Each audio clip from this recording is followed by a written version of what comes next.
అది నేర్చుకుంటూనే ఉంటాను నేను ఎనీడే.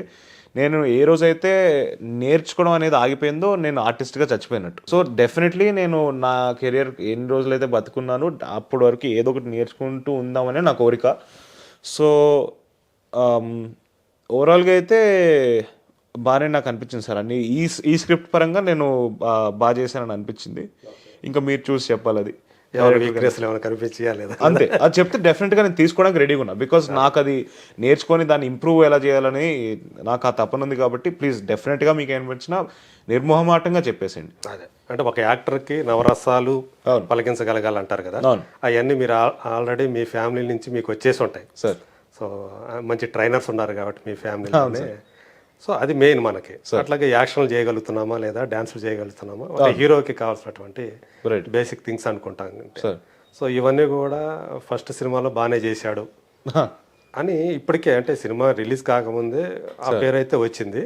బట్ యాక్టర్గా మీరు ఎలా చేశారంటే మీరు అన్నట్టు సినిమాలో కానీ మేము తెలుసుకోవాలి అది అంతే. సో ఇప్పుడు మీతో పాటు 3-4 రోజుల తేడాతోటి ఆకాష్ సినిమా కూడా వస్తుంది, సునీత గారి అమ్మాయి. Right right right. సో మీకు పరిచయమైన ఆకాష్? మీకు కొంచెం పరిచయాలు ఉన్నాయి సార్, అంటే మరీ ఎక్కువ క్లోజ్ ఏం కాదు, అప్పుడప్పుడు కలిసాం సార్. నాకు తెలిసి అయితే సుమ గారు సునీత గారు అయితే మంచి పరిచయం. అవును సార్, సన్నిహితులే. అవును. సో వాళ్ళిద్దరు పిల్లలు కూడా ఈరోజు హీరోలుగా ఇంట్రొడ్యూస్ అవుతూ ఉండటం. అవును. సో అంటే మీకు అంటే ఆకాష్ తోటి ఎక్కువ పరిచయం లేదు సార్. అంటే అప్పుడప్పుడు ఏదో టచ్లో ఉండి మెసేజ్ ఏమైనా ఆల్ ది బెస్ట్ అంతవరకే ఉంది, కానీ పెద్ద పరిచయం లేవు. బట్ కలిసాం సార్, 2-3 సార్లు కలిసాం. కాకపోతే ఇన్సిడెంట్ అంటే ఇద్దరు ఒకే టైంకి లాంచ్ అవుతుండటం మాత్రం అది ఒక వార్తలాగా అయ్యింది. సో అంటే సునీత గారు మీకు ఏమన్నా విషెస్ చెప్పడం కానీ అట్లాంటి జరిగినాయా? డెఫినెట్గా సార్. అప్పుడు ముందు ట్రైలర్ ఏదో లాంచ్ అయినప్పుడు అమ్మకి మెసేజ్ పెట్టారు, నచ్చిందని చెప్పారు. అండ్ ఆకాష్ కూడా ట్రైలర్ చాలా బాగుంది, నేను చూశాను. సర్కార్. అవును, బాగుంది. చాలా న్యాచురల్గా ఒక అర్తి స్టోరీలా ఉంది. ఒక సోషల్ స్టిగ్మా మీద తీసిన సినిమా అని చెప్పి వాళ్ళు చెప్తున్నారు. రాఘవేంద్రరావు గారు దానికి బ్యాకింగ్ ఉన్నారు. అవును సార్. సో మీకు సంబంధించి అంటే ఈ బబుల్ గమ్ తర్వాత మీకు ఏదైతే వస్తుందో ఫీడ్బ్యాక్ అనుకోండి, ఇంకోటి అనుకోండి, దాని మీద డిపెండ్ అయ్యి నెక్స్ట్ ఫిల్మ్ చేద్దామన్న ఆలోచనతో ఉంటారా, లేకపోతే ఆల్రెడీ వేరే సెకండ్ మూవీ కూడా ప్లాన్ చేసేసుకున్నారా? వింటున్నా సార్ నేను ఇప్పుడు ప్రస్తుతానికి. అది చూడాలి ఎంతవరకు ఏది ముందరికి వెళ్తుందా అనేది. బట్ రిజల్ట్ బట్టి చేయడం అనేది నేను అది ఎప్పుడు అనుకోలేదు సార్. నా మెయిన్ మోటో, నేను సినిమా చేస్తే అది మంచి కథ అయి ఉండాలి. ఓకే. సో ఒకవేళ నాకు ఒక అద్భుతమైన కథ నా చేతిలోకి వచ్చిందంటే డెఫినెట్గా చేస్తాను. అది రిజల్ట్కి సంబంధం లేకుండా చేస్తాను. ఓకే. రిజల్ట్ వల్ల డిసైడ్ అవ్వను, అది చెప్పదలుచుకున్నాను. సో ఇంకొకటి లాస్ట్కి వచ్చాను, మామూలుగా అయితే అడగకూడదు కానీ అడగదలుచుకున్నాను. Okay sir. సో మీకు సంబంధించి మీ ఫ్యామిలీ అంట ఒక మీడియాలోని కొంతమంది పని కట్టుకొని ప్రచారాలు చేయటం, అమ్మ గురించి నాన్న గురించి, ఇవన్నీ కూడా అలా జరుగుతున్నప్పుడు పిల్లలుగా మీకు దాన్ని ఎదుర్కోవడం అనేది ఎలా అనిపిస్తుంది?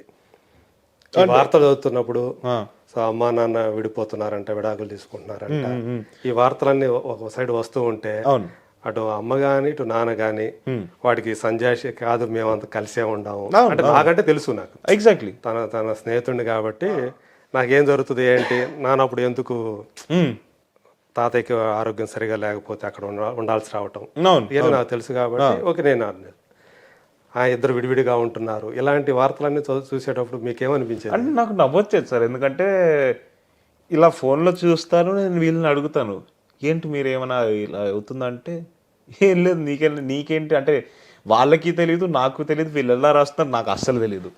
అంటే రాసే వాళ్ళకి ఐదర్ వాళ్ళిద్దరికి తెలిసి ఉండాలి. అంటే వాళ్ళిద్దరు విడిపోతున్నారు అని రాసిన మా అమ్మ కానీ మా నాన్న కానీ ఎవరికో ఒకరికి తెలిసి ఉండాలి. సరే వాళ్ళిద్దరికే తెలియదు అనుకుందాం, నాకు కొడుకుగా నాకు ఇంకా ఫస్ట్ తెలుస్తుంది, నాకే తెలియదు. రాసే వాళ్ళకి ఎలా తెలుస్తుందని నాకు ఇప్పటికీ ఈ రోజుకి అర్థం కావట్లేదు. సో చాలా నవ్వు వచ్చేది. అంటే ఎందుకంటే నాకు తెలుసు ఇద్దరు హాయిగా ఉన్నారు, మంచిగా ఉన్నారు, ఎటువంటి అలాంటివి జరగట్లేదు, జరగవు కూడా అని నాకు క్లియర్గా తెలుసు. సో నాకు నవ్వొచ్చేది. అంటే ఏ రోజు పెద్ద బాధగా అనిపించలేదు, ఎందుకంటే నాకు క్లారిటీగా నాకు కావాల్సింది ఏంటి, వాళ్ళిద్దరు బాగున్నారా, హాయిగా ఉన్నారా, నా కళ్ళ ముందు కనిపిస్తుంది, నాకు తెలుస్తుంది. సో అది నాకు హ్యాపీనెస్ ఇచ్చేది. అది నాకు సరే. ఎప్పుడన్నా అంటే చూసి ఇలా రాస్తున్నారు ఇలా ఇంట్లో ఎప్పుడన్నా అనుకుంటారా? అంటే నేను ర్యాండమ్గా ఒకసారి ఏదో ఫోన్ వాడుతున్నప్పుడు సోషల్ మీడియాలో ఎక్కడ చూశాను, అది చూసిన తర్వాత అడిగాను నేను ఒకరోజు ఎవరిని అడిగారు? ఆ? ఎవరిని అడిగావు? అమ్మ నాన్న ఇద్దరిని అడిగేసారు. అడిగారు. ఆ. అంటే ఏంటి అంటే నాకు తెలియకుండా మీరు ఏంటి ఏం జరుగుతుందని అడిగితే వాళ్ళు నవ్వారు. ఉమ్. మాకే తెలియదు అంటే వీళ్ళకి ఎలా తెలుసో వాళ్ళు అంటున్నారు. ఓకే. సో అది చాలా ఫన్నీగా అనిపించింది నాకు. అదే నవ్వుకోండి.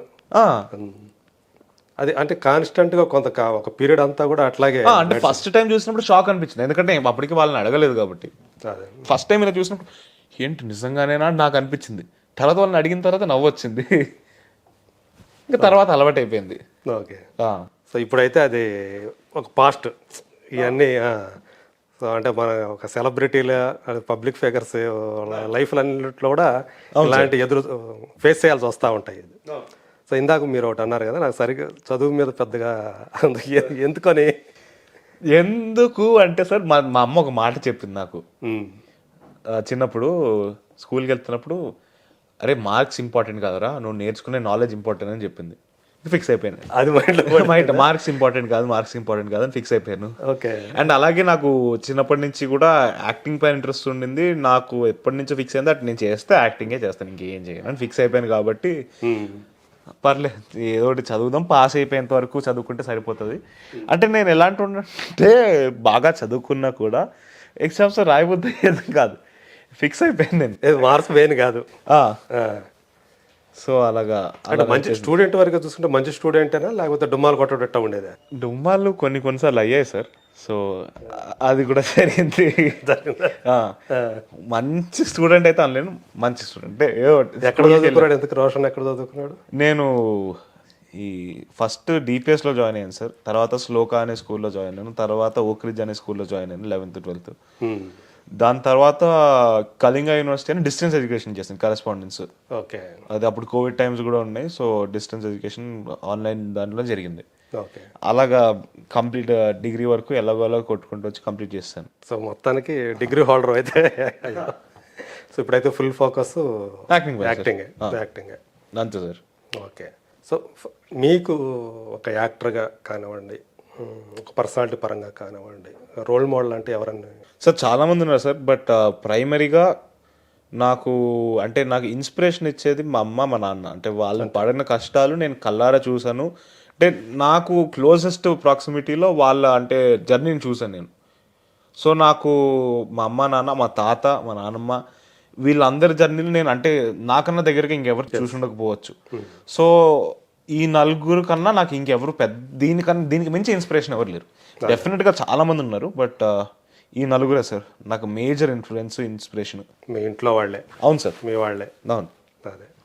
సో వాళ్ళ ప్రోత్సాహము, ఆ సపోర్ట్ తోటే మీరు సో ముందుకు వెళ్ళాలని. అవును సార్. ఇంకా కావాల్సింది ఏముంది, ఇంకా అమ్మ నాన్నలు ఇద్దరు కూడా అదే ఫీల్డ్లో ఉండటము, అర్థం చేసుకునే వాళ్ళు ఉంటారు. అవును అవును. సో అట్లా మీ కెరీర్ని బిల్డ్ చేసుకోవాలని చెప్పేసి ప్లాన్ చేసుకుంటున్నారు. అంతే సార్. ప్లానింగ్ అయితే ఉంది కదా, కెరీర్ ప్లానింగ్ అయితే ఉంది కదా. సో ఒకవేళ అంటే హీరోగా అంటే ఎవరికైనా హీరో కావటం, తర్వాత స్టార్ హీరో కావటం అనేది, సో ఈ ప్రాసెస్లో మీ నుంచి కూడా ఏమైనా ఒక ప్రొడక్షన్ హౌస్ ఏమైనా వచ్చే అవకాశం ఉందా? అట్లాంటిది ఏదైనా ఎప్పుడన్నా? నాకు డెఫినెట్గా ఇంట్రెస్ట్ ఉంది సార్. అంటే లైక్ అంత డబ్బులు సంపాదించిన తర్వాత ఆలోచన పెట్టుకుంటా, బట్ ఇప్పటివరకు అయితే అంత డబ్బులు నేను సంపాదించలేదు.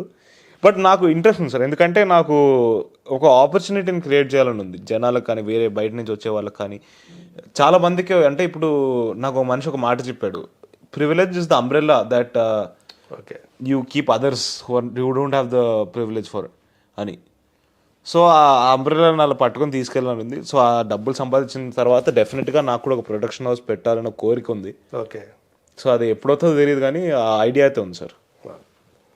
ఈ సినిమా సంబంధించి మీరు అందుకున్నటువంటి ఫస్ట్ చెక్ చెప్పచ్చా మాకు? చెక్ వచ్చింది అసలు?